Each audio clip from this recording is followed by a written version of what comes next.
बिस्मिल्लाहिर्रहमानिर्रहीम इय्याका नअब्दु व इय्याका नस्तईन। अस्सलाम वालेकुम टू ऑल। हम अपनी आज की क्लास में स्ट्रक्चर ऑफ मैच्योर सीड के ऊपर डिस्कस करने लगे हैं। हमारे पास जो एक मैच्योर सीड होता है उसके स्ट्रक्चर के अंदर हमारे पास क्या क्या चीज़ें मौजूद होती हैं और फिर उस सीड से रूट का निकलना, शूट का निकलना, इसके ऊपर हम थोड़ी सी आज डिस्कस करेंगे। अच्छा भाई, हमारे पास जो एक मैच्योर सीड होता है ना, उसके तीन पार्ट्स होते हैं। एक तो होता है एम्ब्रियो, जहाँ से रूट और शूट निकलती हैं, पूरा प्लांट निकलता है।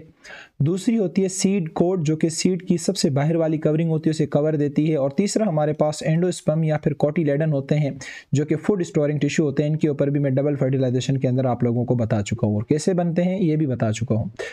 अच्छा, ये कहता है during the last stages of its maturation the seed dehydrates until it's water content is only about 5 to 15% of its weight. यानी कि जब सीड की अगर हम बात करें, जब वो मैच्योर होता रहता है तो उस वक्त वो पानी को इस्तेमाल इतना करता है कि पीछे जाके सिर्फ 5 से 15% पानी जो है उनके सेलों में बच जाता है। तो कभी कभी पूछा जाता है कि सबसे ज़्यादा पानी जो है वो किसके अंदर पाया जाता है, किसके सेल के अंदर, तो वो जेली फिश है, जिसके अंदर 99% क्या पाया जाता है, वाटर पाया जाता है। और अगर आपसे पूछा जाए कि वो कौन सा सेल है जिसके अंदर बहुत कम पानी पाया जाता है, तो वो सीड के सेल होते हैं जिनके अंदर 5 से 15% क्या पाया जाता है, पानी पाया जाता है। ठीक है, ये एक एडिशनल बात थी जो मैंने आप लोगों को समझा दी। तो यहाँ पे आप देख सकते हो ये सीड की सबसे बाहर वाली कवरिंग है, outer protecting covering, seed code, इसका काम भी यही होता है। दूसरा, ये जो आपको दो मोटे फ्लैशी स्ट्रक्चर है, एक इस साइड नजर आ रहा है, एक इसके पीछे होगा, इसको कोटिलेडन कहा जाता है या एंडोस्पर्म कहा जाता है, जो कि इसको फूड सप्लाई या फूड स्टोरिंग टिश्यू कहलाते हैं। और तीसरा, यहाँ पे हमारे पास एक एम्ब्रियो मौजूद है, एक टीनी प्लांट मौजूद है, जहाँ से हमारी रूट और शूट निकलेंगी, एक पूरा का पूरा प्लांट बनेगा। अच्छा, मैंने आप लोगों से कहा जो सीड है वो कवर्ड होता है एक आउटर लेयर के साथ, जिसे क्या कहा जाता है, सीड कोट कहा जाता है। अगर आपसे कोई पूछे कि ये सीड कोट कहाँ से बनती है, तो आप कहेंगे इंट्यूगमेंट्स ऑफ द ओव्यूल। आप लोगों को याद है मैंने कहा था जो ओव्यूल की बाहर वाली लेयर है उसे इंट्यूगमेंट्स कहा जाता है, और इसी लेयर से क्या बनती है, सीड कोट बनती है। और सीड कहाँ से बनता है, ओव्यूल से बनता है। सीड कोट का काम क्या होगा, प्रोटेक्शन करना, किसको, एम्ब्रियो को, अल्लाह अल्लाह खैर सलाम। उसके बाद ये कहता है कि आप जैसे सीड कोट को हटाएंगे तो अंदर से एक बॉडी आती है जिसे हम क्या कहते हैं, एम्ब्रियो कहते हैं, जो कि स्पर्म एंड ओवम के फ्यूजन से जाइगोट बना था, वो थोड़ा सा बड़ा होकर अब एम्ब्रियो बन गया है। इस एम्ब्रियो के अंदर अब आपको दो पार्ट्स मिलेंगे, ठीक है, एक मिलेगा कोटिलेडन और दूसरा मिलेगा एम्ब्रियोनिक एक्सिस। अब कोटिलेडन मैंने आप लोगों को बता दिया, ये दो थिक फ्लैशी बॉडीज होती हैं जिनका काम क्या होता है, फूड मटेरियल को स्टोर करना। जैसा कि आप देख रहे हैं ये जो बहुत बड़ी मोटी ये बॉडी है, ये फूड स्टोरिंग टिश्यू हैं जिन्हें हम कोटिलेडन कहते हैं। अच्छा, आपने एक लफ्ज सुना होगा, कभी कभी हम कहते हैं ये डाइकोट प्लांट है, कभी कभी हम कहते हैं ये मोनोकोट प्लांट है। तो इनका मतलब पता है आप, इनका मतलब क्या होता है डाइकोट और मोनोकोट का? मोनोकोट का मतलब जिसमें एक कोटिलेडन हो, डाइकोट मतलब जिसमें दो कोटिलेडन हो। तो अब ये बात भी आप लोगों को समझ आ गई होगी, वरना सारी जिंदगी आपको नहीं पता होगा कि डाइकोट और मोनोकोट कहा किसे जाता है। डाइकोट मीन जिसमें एक कोटिलेडन हो, मोनोकोट मीन जिसमें डाइकोट मीन जिसमें दो कोटिलेडन हो, मोनोकोट मीन जिसमें एक कोटिलेडन हो। अच्छा, फिर उसके बाद जो अगली चीज है हमारे पास वो है एम्ब्रियोनिक एक्सिस। एम्ब्रियोनिक एक्सिस वो एक्सिस होता है जहां से बच्चे की रूट निकलेंगी और बच्चे की क्या निकलेंगी, शूट। यानी वो जो प्लांट होगा उसकी रूट और शूट जिस एक्सिस से निकलती हैं उसको क्या कहा जाता है, एम्ब्रियोनिक एक्सिस। और ये एम्ब्रियोनिक एक्सिस कोटिलेडन के साथ, जो दो कोटिलेडन होते हैं ना, उनके साथ अटैच होता है, ताकि एम्ब्रियोनिक एक्सिस को न्यूट्रिशन देता रहे और ऊपर की साइड जो है वो शूट बनती रहे, नीचे की साइड जो है वो रूट बनती रहे। ये कहता है जो कोटिलेडन के नीचे एम्ब्रियो एक्सिस जिस कोटिलेडन के साथ अटैच है, उसके जो नीचे वाला हिस्सा है उसे हाइपोकोटाइल कहा जाता है। और हाइपोकोटाइल का जो टर्मिनल एंड है उसे रेडिकल कहा जाता है, या उसे एम्ब्रियोनिक रूट कहा जाता है, क्योंकि रेडिकल से आगे क्या निकलती है, रूट निकलती है, फ्यूचर में जाके वहां से रूट निकलेगी। तो याद रखना है, जो एम्ब्रियोनिक एक्सिस है जो कोटिलेडन के साथ अटैच है, उसका जो नीचे वाला हिस्सा है उसे हाइपोकोटाइल कहा जाता है। ठीक है, अब ये जो हाइपोकोटाइल का जो टर्मिनल एंड है, बिल्कुल जो आखिर वाला एंड है, उसको कहा जाता है रेडिकल या एम्ब्रियोनिक रूट। क्यों इसको रेडिकल या एम्ब्रियोनिक रूट कहते हैं, क्योंकि फ्यूचर में यहाँ से क्या निकलेगी, रूट निकलेगी। अब इसी तरह से जो एम्ब्रियो एक्सिस के साथ जो कोटिलेडन के साथ अटैच है, जो इसका ऊपर वाला हिस्सा होगा, ऊपर वाले हिस्से को हम क्या कहेंगे, ऊपर वाले हिस्से को हम एपिकोटाइल कहेंगे। अंडरस्टूड बात है। अब जो एपिकोटाइल है इसकी भी हम टिप को, जिस तरह से उसके हम टर्मिनल एंड को रेडिकल कह रहे थे, इसके टर्मिनल एंड को हम प्लूम्यूल कहते हैं या एम्ब्रियोनिक शूट कहते हैं, जहां से फ्यूचर में क्या निकलेगी, शूट निकलेगी। ठीक है, अब इस प्लूम्यूल के अंदर आपको मिनिएचर छोटे छोटे से क्या मिलते हैं, पत्ते मिलते हैं बहुत सारे, क्योंकि जो पत्तों का निकलना है वो शूट की साइड पे होता है, रूट की साइड पे नहीं होता। तो मुझे उम्मीद है कि सीड का जो स्ट्रक्चर है ये आप लोगों को समझ आ गया होगा अच्छे तरीके से। हमारे पास सीड के 3 पार्ट होते हैं, सीड कोट है, एम्ब्रियो है और कोटिलेडन है। कोटिलेडन फूड स्टोरिंग टिश्यू है, सीड कोट बाहर कवरिंग देती है, जो एम्ब्रियो है वो वहाँ से हमारी जो रूट और शूट निकलती हैं। जो एम्ब्रियो है उसके पास एक एक्सिस होता है जिसे हम एम्ब्रियोनिक एक्सिस कहते हैं, जैसा कि आप इस इमेज के अंदर देख सकते हैं। ये जो बीच वाला है ना, ये बीच वाला, ये पूरा का पूरा एक एम्ब्रियोनिक एक्सिस है, ठीक है। और इसके साथ ये एक कोटिलेडन है, ये दूसरा कोटिलेडन है। मैंने कहा जो एम्ब्रियोनिक एक्सिस का जो नीचे वाला हिस्सा है इसको हम कहते हैं रेडिकल, यहाँ से फ्यूचर में क्या निकलेगी, रूट, या इसको हम हाइपोकोटाइल भी कहते हैं। और इसका जो ऊपर वाला हिस्सा है इसे हम कहते हैं एपिकोटाइल, इसको हम प्लूम्यूल कहते हैं, यहाँ से फ्यूचर से क्या निकलेगी, शूट निकलेगी। तो मुझे उम्मीद है कि ये वाला कॉन्सेप्ट आप लोगों को अच्छे तरीके से समझ आ गया होगा और मेरी कहानी भी आप लोगों को समझ अभी तक आ रही होगी। अच्छा, फिर नोट के अंदर एक और बात मैं आप लोगों को समझा दूं। ये तो कहानी थी उसकी जिस प्लांट के अंदर, जिस सीड के अंदर 2 कोटिलेडन होते हैं।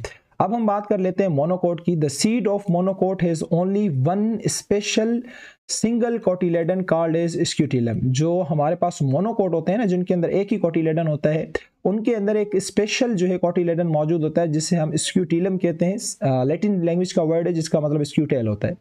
अच्छा, ये जो स्क्यूटेलम है इसका जो एम्ब्रियोनिक एक्सिस होता है इसके भी 2 पार्ट्स होते हैं, एम्ब्रियोनिक रूट जिसे हम रेडिकल कहते हैं और एम्ब्रियोनिक शूट जिसे हम प्लूम्यूल कहते हैं। लेकिन एक छोटा सा फर्क है, वो फर्क ये है कि इनकी रेडिकल के ऊपर भी कवरिंग होती है, प्लूम्यूल के ऊपर भी कवरिंग होती है।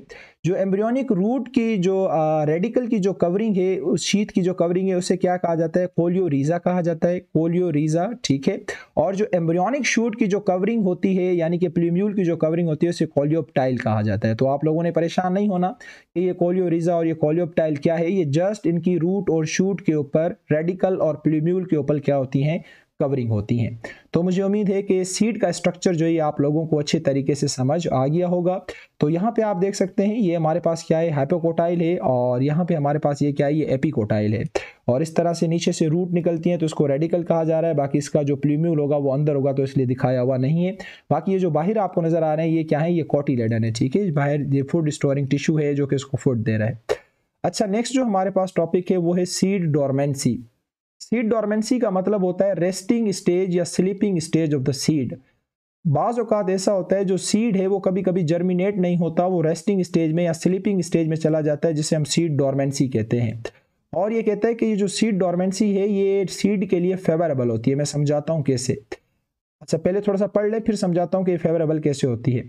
सीड डोरमेंसी जो है वो लाइफ साइकिल का ही इनका स्टेज है, ऐसा नहीं है कि इनकी लाइफ साइकिल का स्टेज नहीं है। जब ये सोया हुआ होता है, रेस्टिंग स्टेज में होता है, तो इसका सिर्फ और सिर्फ मेटाबॉलिक रेट चल रहा होता है और वो भी बहुत ज़्यादा स्लो चल रहा होता है, लो चल रहा होता है। लेकिन वो किसी भी किस्म की ग्रोथ या किसी भी किस्म की डेवलपमेंट जो है वो नहीं कर रहा होता।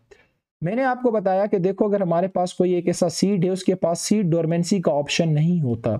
ये अगर इस जमीन पे पड़ा हुआ है और इसके पास सीड डोरमेंसी का ऑप्शन नहीं है, बाहर कंडीशन क्या है, अनफेवरेबल है, तो इस सीड को क्या करना है, किसी भी हालत में ग्रो करना है। जब ये ग्रो करेगा तो ये बाहर वाली अनफेवरेबल कंडीशन इसको ग्रो करने नहीं देंगी, इसकी क्या हो जाएगी, डेथ हो जाएगी। लेकिन अगर इसके पास सीड डोरमेंसी का ऑप्शन है तो ये सीड डोरमेंसी में चला जाएगा और जब तक ग्रो नहीं करेगा, जब तक बाहर अनफेवरेबल कंडीशन से कंडीशन क्या नहीं बन जाती, फेवरेबल। तो देखो इसके पास ये ऑप्शन था तभी इसने ये ऑप्शन लिया, अगर ये ऑप्शन नहीं होता तो शायद हमारे पास सीड जो है वो अच्छे तरीके से सर्वाइव नहीं कर पाते। तो यही लिखा हुआ है कि सीड डोरमेंसी का एक एडवांटेजेस ये है कि ये सीड की जर्मिनेशन के चांसेस को क्या कर देता है, इंक्रीज कर देता है, क्योंकि जब कंडीशन फेवरेबल होती है तभी ये अपनी सीड डोरमेंसी को तोड़ता है और फिर क्या हो जाता है, इंक्रीज हो जाता है। अब ऐसे नहीं है कि खुद सीड की डोरमेंसी को तोड़े और खुद सीड की डोरमेंसी को इंड्यूस करे। तोड़ने के लिए भी हमें कुछ फैक्टर चाहिए, सीड डोरमेंसी को तोड़ने के लिए कुछ फैक्टर चाहिए, और सीड डोरमेंसी इंड्यूस करने के लिए भी हमें कुछ फैक्टर चाहिए। मैं बताता हूँ वे कौन कौन से फैक्टर है। ये कहता है breaking seed dormancy required certain environmental factors, जैसे मिसाल के तौर पे जो डिजर्ट के सीड होते हैं उनको बहुत सारी रेनफॉल चाहिए। या ये कहता है जिस तरह से हमारे पास ऐसा होता है कि कभी कभी हम, ये ज़मीन है और इस ज़मीन पे जब हम बीज लगाते हैं, ठीक है, ये हमने ज़मीन पे क्या किया है, ये हमने बीज लगाया है। अच्छा, बीज लगाने के साथ साथ आप देखते हो ज़मीन पे थोड़े बहुत और इस तरह से प्लांट्स उगे हुए होते हैं जो कि वीड्स कहलाते हैं, अनवांटेड प्लांट्स होते हैं जो कि हमने नहीं उगाए हुए होते लेकिन ये खुद उग जाते हैं।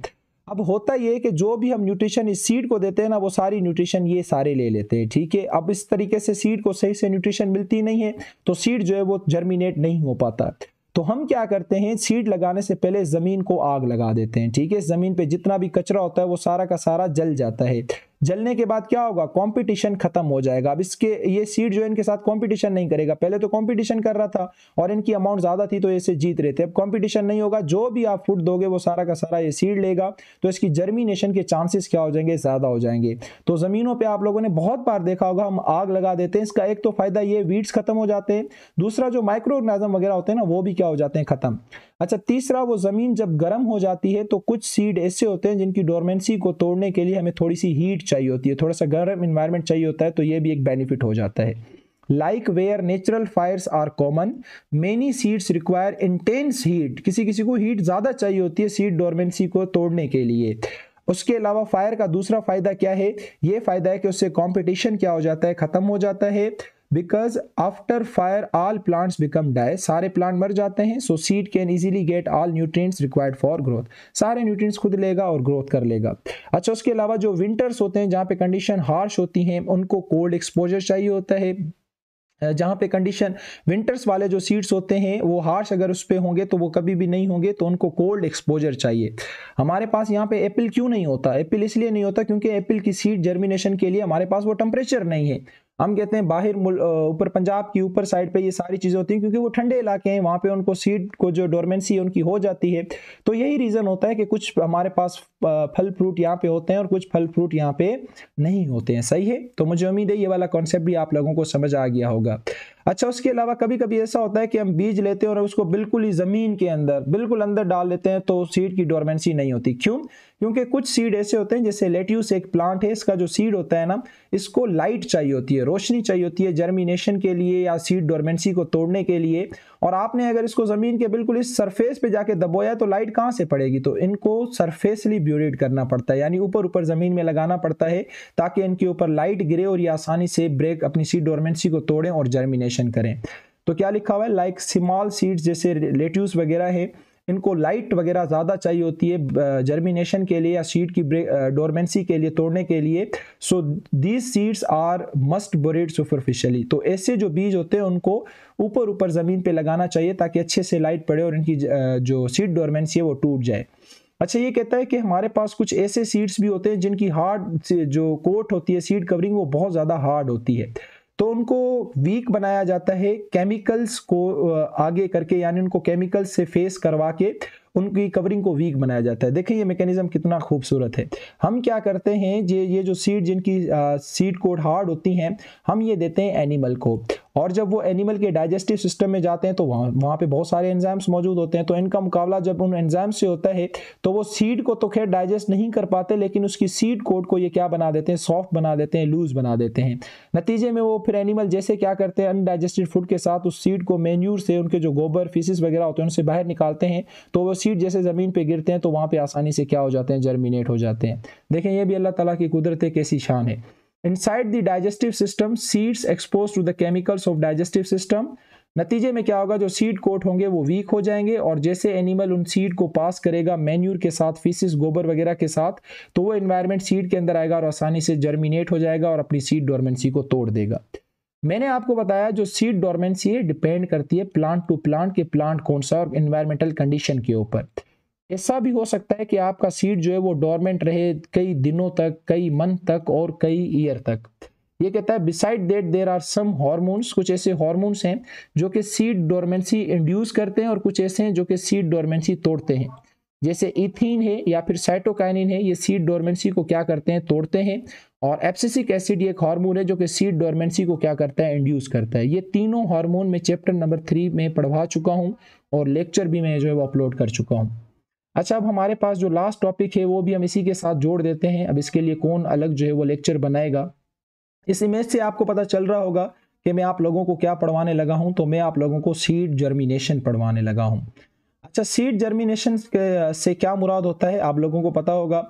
जर्मिनेशन का मतलब होता है कि जब एक यंग प्लांट अपनी लाइफ साइकिल का स्टार्ट ले और सीड डोरमेंसी को तोड़ के अपनी सीडलिंग स्टार्ट करे, this is called as germination. और ये जो जर्मिनेशन होती है कितने किस्मों की होती है, 3 किस्मों की। एक को कहा जाता है एपिजियल जर्मिनेशन, अभी समझाता हूँ। दूसरी को कहा जाता है हाइपोजियल जर्मिनेशन, ये भी मैं समझाता हूँ। और जो तीसरी हमारे पास होती है वो होती है विविपेरस जर्मिनेशन, इसके ऊपर भी हम डिस्कस करेंगे। ये जो एपिजियल जर्मिनेशन है, ये जो हाइपोजियल जर्मिनेशन है, ये तो आप लोगों ने सुनी होगी और शायद मैट्रिक में पढ़ी भी होगी। लेकिन विविपेरियस जर्मिनेशन का आपने पहले कभी नहीं सुना होगा, तो इसका भी कॉन्सेप्ट मैं आप लोगों को दे देता हूं। अच्छा, पहले हम थोड़ी सी डिस्कस कर लेते हैं एपीजियल जर्मिनेशन के ऊपर, फिर हम थोड़ी सी डिस्कस करेंगे हाइपोजियल जर्मिनेशन के ऊपर। देखो ये वर्ड बता रहा है एपीजियल जर्मिनेशन, तो बच्चे समझते हैं कि शायद इसमें जो ग्रोथ होगी वो ऊपर की साइड ज़्यादा होगी। ऐसा हरगिज़ नहीं है, ये अपोजिट होते हैं। एपीजियल जर्मिनेशन में रूट की ग्रोथ ज़्यादा होती है और शूट की ग्रोथ कम होती है। अपोजिट, बिल्कुल अपोजिट। देखो कभी हमारे जहन में नहीं आता, हम समझते हैं एपीजियल जर्मिनेशन का मतलब है जो शूट है वहाँ पे ग्रोथ ज़्यादा हो रही है और जो रूट है वहाँ पे ग्रोथ क्या हो रही है, कम, लेकिन अपोजिट होता है। और अगर आप नीचे से ग्रोथ को तेज रखते हैं, देखो ये हमारे पास एक सीड है ना, एक सीड है, ये उसके कोटिलेडन है, ऊपर वाला कोटिलेडन या नीचे वाला, और ये अंदर एम्ब्रियो मौजूद है, ठीक है। अब जब मैं रूट की ग्रोथ को फास्ट करूंगा, यहाँ पे रूट की ग्रोथ फास्ट होगी, तो यहाँ से जब प्रेशर पड़ेगा तो दोनों कोटिलेडन जमीन के ऊपर चले जाएंगे, सही है। अगर ऊपर की ग्रोथ ज्यादा होती तो कोटिलेडन जमीन के अंदर रह जाते, बाहर कभी भी नहीं जाते, लेकिन यहाँ पे नीचे की ग्रोथ ज्यादा है तो प्रेशर से क्या होगा, दोनों कोटिलेडन कहाँ चले जाएंगे, ऊपर चले जाएंगे।